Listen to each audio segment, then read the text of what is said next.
그 성경학자의 책을 보니까 신약 시대의 이스라엘 농경은 이스라엘 사람들 농사 짓는 것은 대체로 씨앗의 10배 정도의 수확을 했다고 합니다.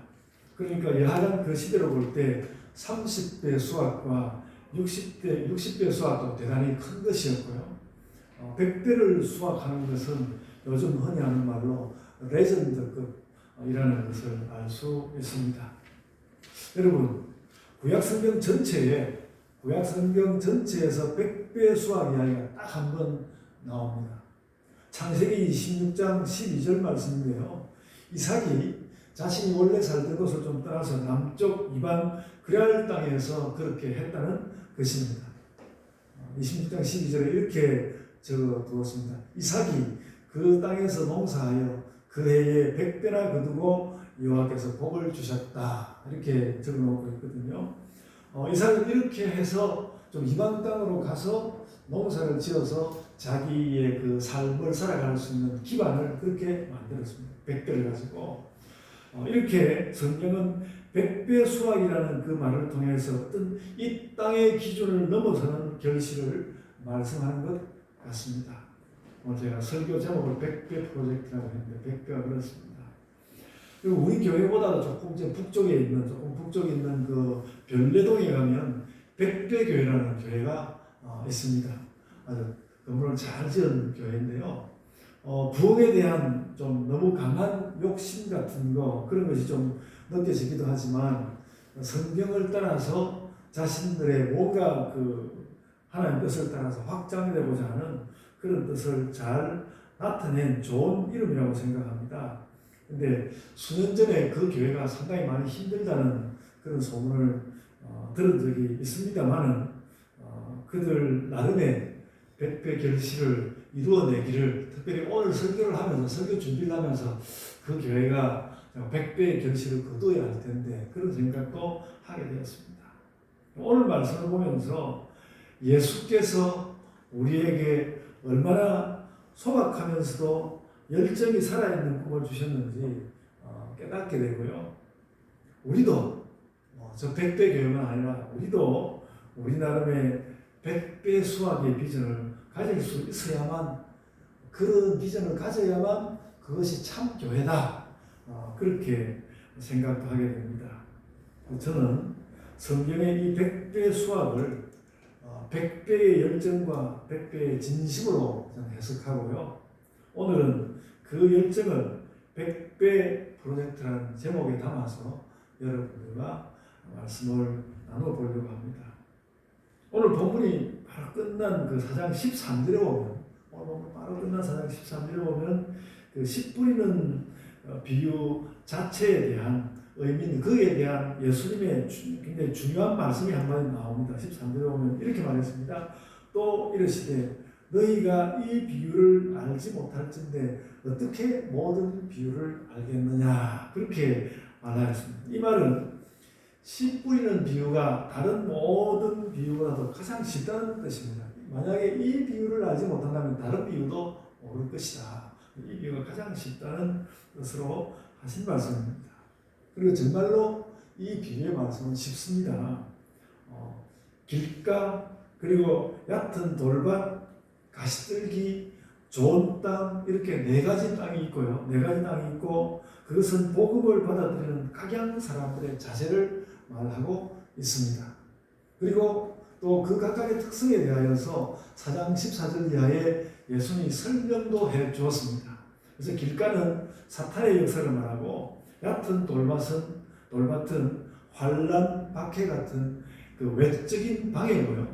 가시떨기 땅은 염려, 유혹, 욕심 같은 우리의 내적인 문제를 말합니다. 그리고 좋은 땅은 100배로 얻는다. 이렇게 말씀하셨습니다. 아주 쉽게 이해되는 말씀입니다. 그래서 이 4가지를 구별하고 뜻을 이해하는 것은 어렵지 않습니다. 그러나 중요한 것은 모든 비유는 끝내는 하나님 나라를 향한다는 것입니다. 모든 비유는 하나님 나라를 향한다. 오늘 본문 또 바로 뒤쪽에 있는 단락 4장 26절에서는 이렇게 말했습니다. 예수님이 비유를 시작하시면서 또 이러시되 하나님의 나라는 사람이 씨를 땅에 뿌림과 같으니 이렇게 말합니다. 그러니까 예수님이 비유를 말씀하실 때는 하나님 나라에 대해서 이야기를 하고 있다는 것입니다. 그래서 어떤 때는 그것이 정말 하나님 나라를 이야기하는 것 같고 어떤 때는 좀 아닌 것처럼 느껴질 때도 있는데 그런 아닌 것처럼 느껴질 그때에도 하나님 나라를 이야기하고 있다는 것이죠.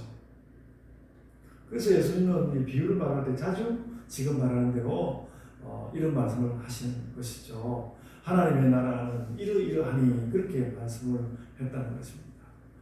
그래서 비유는 이렇게 하나님 나라를 말하는데요. 그 비유의 쉬운 뜻과 비유가 원래 가지고 있는 쉬운 뜻과 하나님 나라를 연결하는 것. 그러니까 비유가 가지고 있는 뜻은 참 쉬운데 그것을 하나님 나라와 연결시키는 것은 좀 다른 문제로 생각된다는 것입니다. 비유 그 자체의 뜻은 저렇게 쉬운 이야기인데, 그런데 그 비유가 무엇인가 감추어졌다고 말할 때, 비유에 무엇인가 감추어졌다고 말할 때, 그 감추어졌다는 것은 거의 전부가 하나님 나라를 그 안에, 그 배경에 가지고 있다는 뜻입니다. 그래서 오늘 우리가 그 사실을 좀 더 분명히 하고, 좀 분명히 하면서 비유가 쉽다는 것은 무엇이고 어렵다는 것은 무엇인지 그런 것을 좀 느끼면서 우리의 100배 프로젝트에 들어갔으면 좋겠습니다. 그래서 다시 말씀드리지만 예수님의 비유가 무엇은 쉽고 무엇은 어려우냐, 비유가 무엇은 쉽고 무엇은 어려우냐 하는 말씀을 다시 해보려고 합니다. 그러니까 어떤 비유 해석학자도 비유는 그 내용을 쉽게 전달하는 방법이라고 말합니다. 이건 뭔가 그 뜻을 쉽게 전달하는 방법이다. 비유는 그렇게 다 이야기하거든요. 그런데 이 비유가 다른 비유보다도 더 쉽다 이렇게 말씀하신 그 예수님이 오늘 우리 읽은 말씀 가운데서 한편 또 그런 말씀을 하신단 말이죠. 이 비유에는 비밀이 있다고 이야기를 하는 것이죠. 그래서 이 비밀이 있다는 말은 무슨 뜻인가 하면 선택적으로 누구에게는 쉽고 누구에게는 어렵다는 것입니다. 누구에게는 쉽고 누구에게는 어렵다. 11절 말씀, 본문 그 11절에 나온 말씀, 11절 한번 보십시오. 성경을 한번 보십시오. 보면 하나님 나라의 비밀을 너희에게는 주었으나 외인에게는 모든 것을 비유로 하나니 그렇게 말하였습니다. 그래서 비밀을 알아차린 사람에게는 그 뭔가 환하게 보이는데 어떤 사람에게는 그 비밀이 보이지 않는다는 것입니다. 비유로서 모르게 한다 그런 것입니다. 그래서 이 비유가 쉽다는 말에 먼저 좀 더 주목해 보려고 합니다. 그래서 제가 오늘 본문을 이렇게 되풀이해서 읽어보고 그렇게 하면서 제가 한 가지 사실을 매우 깊이 생각하게 되었습니다. 여러분, 오늘의 목사들은 설교를 하기 위하여서 성경에 대한 참고 말씀을 할 때에 역사 이야기를 한다거나 혹은 철학 이야기를 한다거나 혹은 또 성경 문법이 그 헬라어 문법이 이렇습니다 그러면서 문법 이야기를 한다거나 혹은 또 우리 시대에 관한 이야기를 한다거나 신학을 좀 이야기하는데 신학 가운데서 또 어려운 신학을 이야기하기도 합니다. 그런 것을 하죠. 그런데 그런 것이 물론 이해를 돕기는 하겠지만 자주 오늘날 목사들이 이해를 돕기 위해서 하는 여러 가지 이야기들이 자주 어떤 그 설교하는 사람의 학식이나 혹은 또 그의 성향이나 또 그 사람의 어떤 고상함이나 혹은 그 사람의 탁월함, 우리 목사님 대단해, 탁월함 이런 것에 좌우되는 경향이 있다는 것이죠. 그 생각해 볼 때 저는 요즘 들어서 설교하면서 철학 이야기를 가끔 자주 이렇게 하는 편인 것 같습니다. 어려운 말씀을 설명하기 위해서 더 어려운 이야기를 가져오는 좀 이상한 그런 느낌이 들 수 있는 것이거든요. 그리고 물론 제가 그것이 꼭 나쁘다는 말은 아닙니다. 우리는 그렇다는 것이죠. 오늘날 목사들의 설교는 그런 경우가 많습니다. 쉬운 말씀을 왜 저렇게 어렵게 할까? 그렇게 여러분 제 설교를 듣을 때 그렇게 느끼십니까? 성경은 쉬운데 목사님 설교는 왜 이렇게 어려울까요? 그거는 여러분들이 그걸 느끼신다면 제 설교가 별로 좋은 설교가 아니라는 것인데요. 어쨌든 저는 더 쉽게 하려고 말하고 있습니다. 우리는 그렇습니다. 그런데 예수님은 다르다는 것이죠. 예수님은 달랐습니다. 그러니까 오늘 비유도 보면 알 수 있지만 예수님은 누구라도 할 수 있을 것 같은, 그 누구라도 할 수 있을 것 같은 아주 쉬운 이야기를 정말로 했습니다. 아주 쉬운, 오늘 보는 대로 밭에 씨 뿌리는 이야기 하고 있거든요. 너무나 쉬운 이야기를 하셨습니다. 그래서 예수님의 이 비유들은 사실 동화 수준이거든요. 너무나 쉬운 이야기입니다. 그 위에 다른 이야기를. 그래서 제가 전에도 말씀드렸지만 어떤 분이 그런 이야기를 하더라고요. 예수님이 읽은 책, 예수님이 다른 책도 읽긴 하셨겠지만 예수님이 꼭 한 가지 생각하고 있는 한 가지 책인데 구약성경 하나뿐이라는 거죠. 구약성경 하나뿐이고 거기에 있는 말씀으로 말씀하시고 그 위에 다른 여러 가지 이야기들로 말씀하셨다. 그런 이야기 하는데, 그런 면에서 볼 때 예수님은 참 전무후무하게 뛰어난 교사였습니다. 그러니까 저도 예수님처럼 이렇게 말할 수 있으면 그렇게 하고 싶습니다. 근데 우리는 그렇게 잘 못하죠. 그렇습니다. 그리고 예수님도 이런 이야기들을 할 때 전혀 그렇게 아주 쉬운 이야기를 그냥 딱 지어내서만 하는 것도 아니었던 것 같습니다. 비유 해석학자 사이먼 키스트메이커라는 사람이 그 오늘 본문에 나오는 말씀을 시로 비유한 이런 것이 구약의 외경 제2 에스드라서에 이 비슷한 말이 나온다는 거예요. 그 하나님 말씀을 시로 비유한 그런 이야기가 나와 있다고 자기의 조사한 바를 이야기하는 것을 봤습니다. 근데 그러고도 또 예수님의 말씀은 또 거기에 이미 나온 그런 말씀은 확연히 다른 말들로, 그런 아주 더 쉬운 말들로 말씀하고 있다는 것이죠. 그렇게 예수님은 구약 성경과 그 주변 어떤 문헌에서 이미 비슷하게 이야기했을 법하고, 또 그러면서도 당시 사람들이 살고 있는 생활에서 늘 겪었을 만한 그런 상황으로 이야기를 하신 것이죠. 그래서 알아듣기가 아주 쉬웠습니다. 그 비유가 쉬웠다는 말씀이었고요. 비유가 어렵다는 말씀을 이제 좀 하려고 합니다. 예수님의 이렇게 쉬운 비유를 이야기 자체로서 알아들었다고 하더라도, 그 이야기 자체로서 알아들었다고 하더라도 비유를 말씀하는 예수님의 뜻을 온전히 다 알아들었다고 할 수는 없다는 것입니다. 그 비유 뜻은 알아들었는데 거기 품고 있는 예수님의 의도는 모를 수 있다는 것입니다. 예수님의 비유가 비밀을 가졌다거나 의도를 알 수 없다거나 하는 것은 그 무엇인가 하면 예수님의 그 비유가 늘 하나님 나라의 이야기를 함께 담고 있다는 것입니다. 하나님 나라 이야기를 함께 담고 있는데 하나님 나라 이야기를 모르는 사람은 그 하나님 나라 이야기에 나아가지 못하는 사람에게 어려워진다는 것이죠. 물론 우리가 오늘 성경 말씀 보는 그대로 쉽게 알아들을 수 있는 이야기 자체도 매우 교훈적이고 좋은 내용이죠. 좋은 내용이긴 합니다. 그러나 그렇게 드러난 그 표면적인 이야기는 다시 말씀드리지만 늘 하나님 나라의 그 뜻과 깊이 결부되어 있었다는 것이죠. 깊이 결부되어 있었습니다. 그래서 그 사실을, 그 하나님 나라의 뜻이 그게 깊이 결부되어 있다는 그 사실을 인정하지 않는 서기관과 바리새인들은 뭐 이렇게 생각했을 수 있습니다. 그러니까 저 예수라는 사람이 하는 이야기가 우리도 좋은 땅처럼 돼야 한다는 거지. 그러니까 그 이야기 잘 들으면 되겠네. 바리새인들은 그렇게 생각하고 그들도 쉽다고 생각했을 수 있습니다. 그러나 여러분, 그냥 그 말씀을 잘 듣는다는 것이 무슨 뜻이 있겠습니까? 비유의 말씀은 그 말씀을 잘 들은 후에, 그 쉬운 말씀을 잘 들은 후에 그것을 하나님 나라의 이야기로 알고, 그래서 그 하나님 나라를 사모하는 마음을 가지게 되고, 또 하나님을 향하여서 믿음도 일어나고 그 마음의 열정과 감동이 일어나는 것을 우리에게 요청하고 있다는 것입니다. 비유가. 이것을 하지 않는 사람들에게 비유는 매우 쉬워 보이면서도 늘 무엇인가 모호한 채로 있는 것입니다. 참 이야기 듣기는 쉽대 무슨 말을 하려고 하는 거야? 모호한 채로 있다는 것입니다. 그래서 나는 이제까지 살던 방식의 삶을 떠나서 진짜 하나님 나라의 백성으로 살아야 되겠다. 이런 깨달음을 얻는 사람만이 비유의 비밀에 가서 닿는 것입니다. 제자들은 너희는 와서 닿지만 저들은 그렇게 안 된다는 것이죠.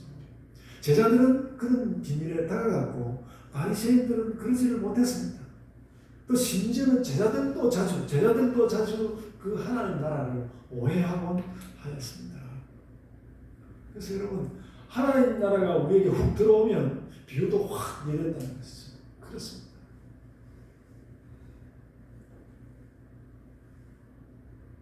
그래서 비유 이야기 자체는 쉬워. 그런데 그것은 하나님 나라의 헌신과 열정을 요구하고 있습니다.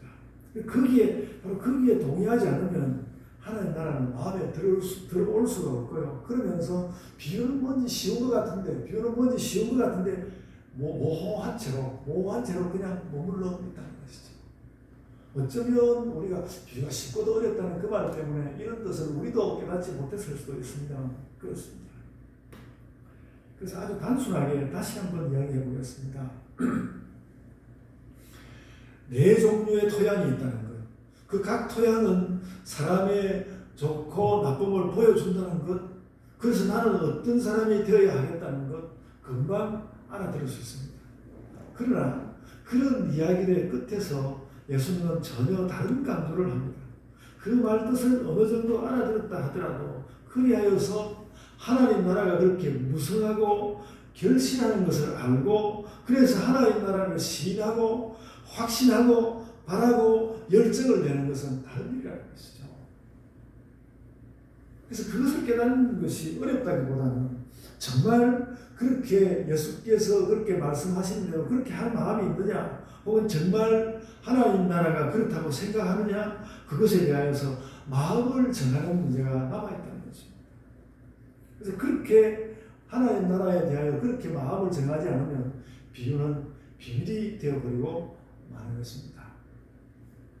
그래서 여러분 이렇게 약간은 미묘한 이 문제가 우리가 흔히 하는 그러니까 이 약간 미묘해 보이는 매우 쉬운 것 같은데 왜 이렇게 모호하지? 이렇게 약간 미묘한 이 문제가 우리가 흔히 하는 이야기로 시작하면 무엇에 관한 이야기인 것 같습니까? 그 왜 쉬운 것 같은데 어렵지? 이것이 무엇에 관한 이야기입니까? 이거 믿음에 관한 이야기입니다. 믿음에 관한 이야기입니다. 믿음이 그러니까 하나님 나라를 향한 믿음이 있으면 이 비유가 쉽고 믿음이 없으면 이 비유는 모호해지고 비밀로 쌓여있다는 것입니다. 그래서 뭔가 비밀에 쌓여있고 베일에 쌓여있고 끝내는 알 수가 없게 된다는 것이죠. 그것이 12절 말씀의 뜻입니다. 이는 그들로 보기는 보아도 알지 못하며 듣기는 들어도 깨닫지 못하게 하여 돌이켜 죄사함을 얻지 못하게 하려 합니다. 그렇게 말씀했습니다. 그러니까 보아도 알지 못하고 들어도 듣지 못하게 한다고 그렇게 말씀했고 그러면서 이어가면서 또 무슨 말씀을 했는가 하면 돌이켜 그들은 죄사함을 얻지 못하게 되는 것이다. 이렇게 말씀하셨습니다. 여러분 오늘 이 비유를 말씀하신 이 자리에서 그 100배 결실에 도달하지 못하는 사람들을 두고 오늘 그 12절에서 무슨 말씀을 했는가 하면 이것을 죄사함을 얻지 못하는 것이라고 예수께서 그렇게 말씀하신 것에 대해서도 우리는 주의해 보아야 합니다. 주의해 보아야 합니다. 왜 죄사함을 받지 못합니까? 왜 죄사함을 받지 못합니까? 그 마음에 하나님 나라가 없으니까 그렇습니다. 하나님 나라가 없고 그래서 비유도 제대로 알려지지 않고 모호하고 그렇다는 것이죠. 여러분 하나님 나라가 무엇입니까? 늘 하는 이야기지만 하나님 나라가 무엇입니까? 천국이 우리 마음에 심기는 것입니다. 천국이 우리 마음 가운데 심기는 것이죠. 예수님이 100배 결실을 말씀하는 것은 여기에 있습니다. 천국이 마음에 심기는 일이 일어나지 않으면 천국이 마음에 심기는 일이 일어나지 않으면 참된 변화와 중생은 일어나지 않는다는 것이죠. 100배 프로젝트는 일어나지 않습니다. 그래서 하나님 나라를 사모하는 마음을 가져야 씨 뿌리는 비유가 진정으로 이해되고 또 실현된다는 것입니다. 그래서 내가 이런 사람이 되어야 되겠네. 그런 말씀이 아니라 하나님 나라는 이와 같이 풍성해지는 것이구나. 그것이 나에게 들어오는 것이구나. 내가 그 하나님 나라를 받는구나. 그렇게 이해된다는 것이죠. 여러분, 오늘 본문에서 좋은 땅은, 그래서 결국 그 좋은 땅은 무엇이겠습니까? 그 좋은 땅은 착한 사람입니까? 아니면 후한 사람입니까? 혹은 잘 배우는 사람입니까? 누구입니까? 그 마음에 하나님 나라를 품은 사람이 그 좋은 땅입니다. 그것이 좋은 땅.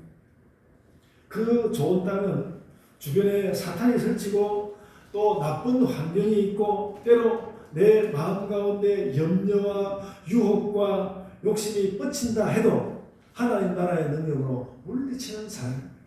그 풍성하게 되는 100배의 결실이 모든 것을 확 덮을 수 있는 그런 사람이라는 것이죠. 그럴 때에 100배의 결실이 생기는 것이죠. 하나님 나라가 우리 안에 있으면 우리는 모든 좋은 것을 이룰 수 있습니다. 이룰 수 있습니다. 그것이 없는 것이 문제입니다. 우리 안에 하나님 나라가 없는 것입니다. 그래서 우리는 다른 일이 아니라 바로 이 문제에 전적인 관심을 기울여야 합니다. 예수께서 바리새인들에게 그 없다고 했던 그것인데 여기에 관심을 기울여야 합니다. 100배의 결실이란 이제까지 없었던 일이 우리에게 일어난다는 뜻입니다. 믿음으로.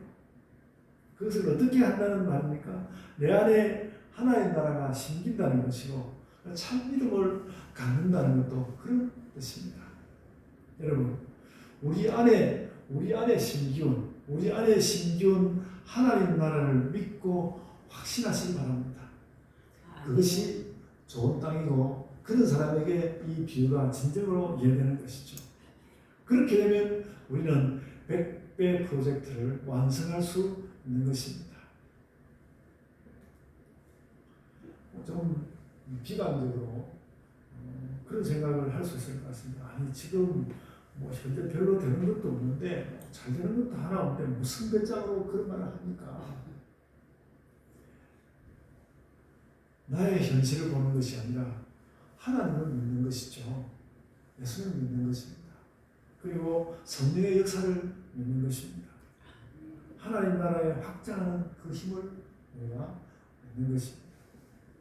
그래서 내가 그 하나님 나라가 막 확장해가는 그 역사를 내가 이런저런 이유로 내가 가로막고 또 바깥에서 오는 외풍을 견디지 못해서 또 가로막히고 그렇게 되지 않는다면 100배 프로젝트는 실현된다는 것입니다.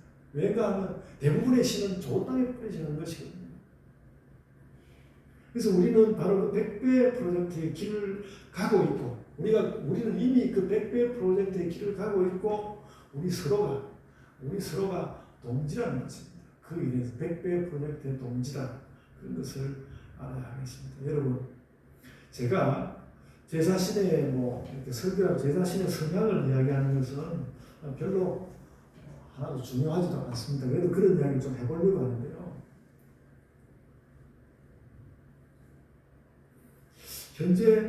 현재 별로 잘 되는 것도 없는데, 하나도 없는데, 무엇을 믿고 100배 프로젝트를 한다는 거야? 저는 원래 그렇게 생각하는 편입니다. 원래 그렇게 생각하는 편이거든요. 저는 누구보다도 더 그렇게 생각하는 것 같습니다. 근데 여러분, 지금 저는 그런 제 성향과는 다른 말씀을 여러분에게 하고 있는 것입니다. 왜 그러냐면요. 성경이 그렇게 말씀하기 때문입니다. 우리는 지금 그래서 이 성경의 이 말씀을, 성경 말씀을 가지고 우리 자신을 넘어가고 있는 것입니다. 너희가 100배 결실을 거둘 수 있다. 그리고 그 100배 프로젝트 그 안에 들어있는 것이다. 그런 것을 우리 안에서 깨달으면서 우리 자신을 지금 넘어가고 있는 것입니다. 여러분 그런 것을 느끼십니까? 그렇게 했을 때 하나님 나라의 말씀, 비유는 실현된다. 이것이 오늘 본문의 뜻입니다. 그래서 비유는 쉬우면서 어렵다는 것입니다. 여러분이 오늘 이 말씀을 듣고 100배 프로젝트를 할 수 있다고 생각하게 된다면 맞아, 100배 프로젝트 할 수 있겠어 이렇게 생각된다면 그것은 그냥 한 목사의 말을 믿어서 그런 것이 아니라 목사의 입을 통하여서 해명된 성경 말씀을 따르는 것입니다. 예수께서 가르쳐 주신 그 교훈을 따르는 것입니다. 우리는 그렇게 100배 프로젝트에 나아가야 합니다. 그리고 자꾸 100배 이야기를 100사람을 데리고 와야 100명이 될까? 그것도 하나의 해석하는 방법이겠지만 성경 말씀은 그것을 지향하고 있는 것 같지는 않습니다. 우리는 100배 프로젝트에 나아가야 합니다. 제가 큐티 말씀을 나누면서 그 이야기를 제가 한 2번 이야기했는데요. 저는 이 2024년 2월에 들어서 우리 교회의 여러 사람으로부터 내 믿음이 달라지고 있습니다. 그 말을 제가 들었습니다. 여러 사람에게 제가 그 말을 들었습니다. 저는 그 일은 제가 목사로서 가만히 혼자 생각하고 이게 굉장한 일입니다. 우리가 한 번도 그런 식으로 교회가 함께 그런 고백을 해본 적이 없습니다. 해본 적이 없습니다. 굉장한 일입니다. 이 이야기가 또 살다 보면 그럴 때도 있지. 그냥 지나치는 이야기로 느낄 수도 있고, 그걸 바치는 여러 가지 현실적인 것이 빈약한 말로 들릴 수도 있지만 그렇지 않다고 생각합니다. 우리 안에 천국이 심기고 하나님 나라의 결실이 우리에게 오늘 이렇게 이루어지고 있다는 것입니다. 오늘 우리에게 이루어지고 있습니다. 100배의 결실, 100배의 프로젝트가 우리에게 일어나고 있다는 것입니다. 하나님 나라의 실상이 우리에게 다가오고, 그래서 내 마음에 먼저 변화가 일어나고 덩달아서 삶도 변하는 그런 일이 우리에게서 지금 일어나고 있고, 그것이 출발 지점이든지 조금 같든지 한 10% 같든지 혹은 또 50%를 같든지 간에 그런 일이 우리에게 일어나고 있다는 것입니다. 100배가 되기 위한 100배 프로젝트가 우리에게 일어나고 있다. 그래서 여러분, 오늘 말씀을 가지고 여러분에게 진지하게 권고를 드리는 것입니다. 여러분, 진정으로 좋은 밭이 되시기를 바랍니다. 아멘. 그것은 그냥 좀 나쁜 밭들보다 좀 더 좋은 밭이야 이런 것이 아니고, 여기에 그 좋은 밭에는 하나님 나라의 뜻이 들어있고 하나님 나라의 일이 일어난다는 것입니다. 그러니까 내가 좋은 밭이 되면 하나님 나라의 역사가 우리에게 일어난다는 것이죠. 그렇다는 것이죠. 그래서 여러분, 좋은 밭이 되시기를 바랍니다. 아멘. 그리고 그것은 복잡한 뜻이 아니라 좋은 믿음 있는 신자가 된다는 것입니다. 정말 믿음 있는 신자가 된다는 것이다. 그래서 오늘 제가 100배 프로젝트라고 이렇게 제목을 붙였는데, 100배 프로젝트는 믿음으로 하는 것이다. 그래서 오늘 다 깨달으시고 모든 믿음 있는 성도들이 다 되시기를 바랍니다. 아멘. 자, 기도하겠습니다. 주님, 은혜를 감사합니다. 기뻐하며 주의 말씀을 새기게 하여 주시고, 우리의 삶 가운데 어찌하든지 이 100배 프로젝트를 이루어내게 하여 주시기를 원하옵나이다. 우리 예복교회가 부흥성숙하게 하여 주시고, 주님, 또 저희 안에 저희의 믿음이 100배로 자라나는 그런 역사가 일어나게 하여 주옵소서. 우리가 세상 가운데서 살아가며 각 또 지체들이 세상 가운데서 잘 살아보려고 잘 살아내려고 하는 그 일에도 100배의 역사가 일어나게 하여 주옵소서. 우리의 외인들에게, 바깥 사람들에게 하나님 나라의 뜻이 일어나는 것을 전할 수 있는 그 일에도 100배의 역사가 일어나게 하여 주옵소서. 우리의 삶이 어디에서 무엇이 되든 늘 100배의 삶으로, 그 100배의 삶의 빛이 우리에게서 비추어져 나와서 다른 사람들도 그것으로 인하여서 감동받는 그런 역사가 저희들 안에서 일어나게 하여 주옵소서. 주님, 영광 받아 주옵소서. 감사하고 예수님 이름으로 기도드리옵나이다. 아멘.